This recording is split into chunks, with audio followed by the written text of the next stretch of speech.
बदायूं से समाजवादी पार्टी के सांसद आदित्य यादव ने मछिया सूरजकुंड पहुंचकर बौद्ध भिक्षुओं से मुलाकात कर मामले की जानकारी ली। इस दौरान सपा सांसद ने कहा कि ये बौद्ध पर्यटन स्थल ही है, सपा सरकार में इसका जीर्णोद्धार हुआ था।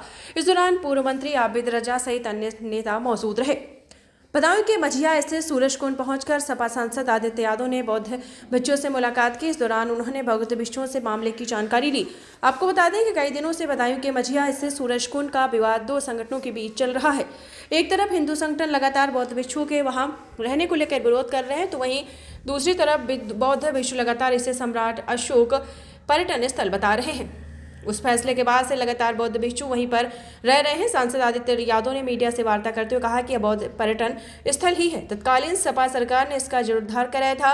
बौद्ध भिक्षु लगातार काफी समय से यहाँ रह रहे हैं। सपा सांसदों ने केंद्रीय मंत्री अर्जुन मेघवाल और किरण रिजिजू को मिलकर मामले से अवगत कराया था।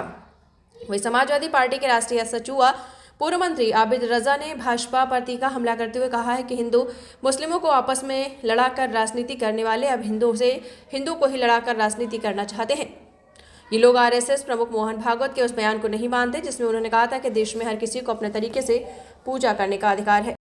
मंत्री जी, मझिया बौद्ध स्थल पहुंचे हैं, क्या कहेंगे इसके लिए? देखिए, जो लोग नफरत फैलाते हैं, इस देश में नफरत की सियासत करते हैं, अब उनको लगता है हिंदू मुसलमान की लड़ाई से उनका दिल नहीं भरा। अब वो हिंदू भाइयों को हिंदू भाइयों से ही लड़ाने का काम कर रहे हैं, तो बहुत गलत है। और ये लोग बहुत पहले से यहाँ रह रहे हैं, इनका हक बनता है। मुझे लगता है आरएसएस चीफ मोहन भागवत जी ने भी अब तो कह दिया कि देश में सबको अपने अपने तरीके से पूजा करने की आजादी है। अब लगता है ये लोग उनकी भी बात नहीं मानते। ये कौन लोग हैं मंत्री जी लड़ाने का काम कर रहे हैं? आप हमसे बेहतर जानते हैं भाई।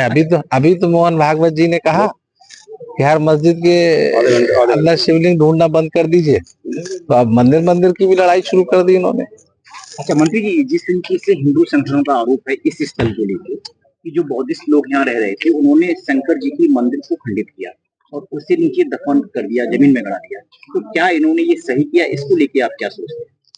देखिए, इस पे मैं कुछ नहीं कह सकता, लेकिन जब आजादी के बाद एक कानून बन गया कि जो जैसा है वैसा ही रहेगा, तो मेरे ख्याल से कानून से ऊपर कोई भी नहीं होना चाहिए।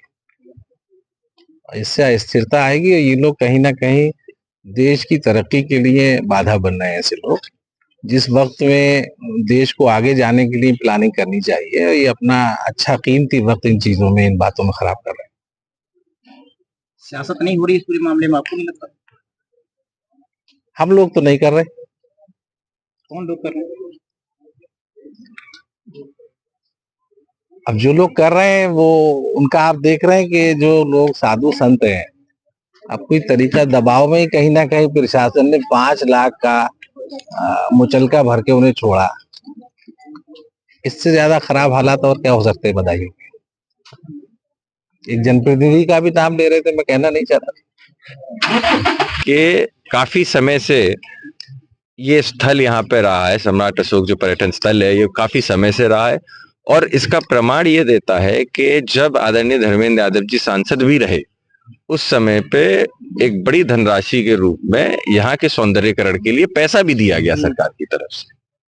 तो वो अपने आप में प्रमाण करता है कि इन लोगों को यहाँ पे काफी समय से ये लोग यहाँ पे थे। तो यही सारी चीजें हम लोगों ने उनके संज्ञान में दी। हमें खुशी है इस बात की कि दल के मुद्दों से ऊपर उठ के सरकार ने और दोनों ही मंत्री जी ने इसका संज्ञान लिया, और मेरा मानना है कि उसी के तत्काल बाद उन लोगों ने बात करी और ये मामला तुरंत खत्म हुआ और वापस भिक्षुओं को, सभी लोगों को यहाँ पे स्थापित किया गया है। अब मिलने के बाद जो समझ में आता है, शांतिपूर्ण तरीके से लोग यहाँ पर आ गए। हम लोगों का प्रयास यही कि शांतिपूर्ण तरीके का सौहार्द बना रहे। बदायूं के अंदर भाईचारे के नाम से बदायूं हमेशा जाना गया है। इसका इतिहास भाईचारे का रहा है। वही इतिहास को आगे भी हम लोग भविष्य में ले जाना चाहते हैं। इतनी सी हम लोगों की यहाँ पे मांग थी, और उन लोगों से मिलने का ये था कि एक जनप्रतिनिधि के तौर पे कोई समस्या या कोई बात उनकी ऐसी तो नहीं जो वो चाहते हो कि जो शीर्ष नेतृत्व है या सरकार है या अधिकारी हैं, उच्चतम अधिकारी हैं, उन तक कोई बात जो उनकी ना पहुंच पा रही हो, तो उसी को जानने के लिए हम सभी लोग यहाँ पर आज मौजूद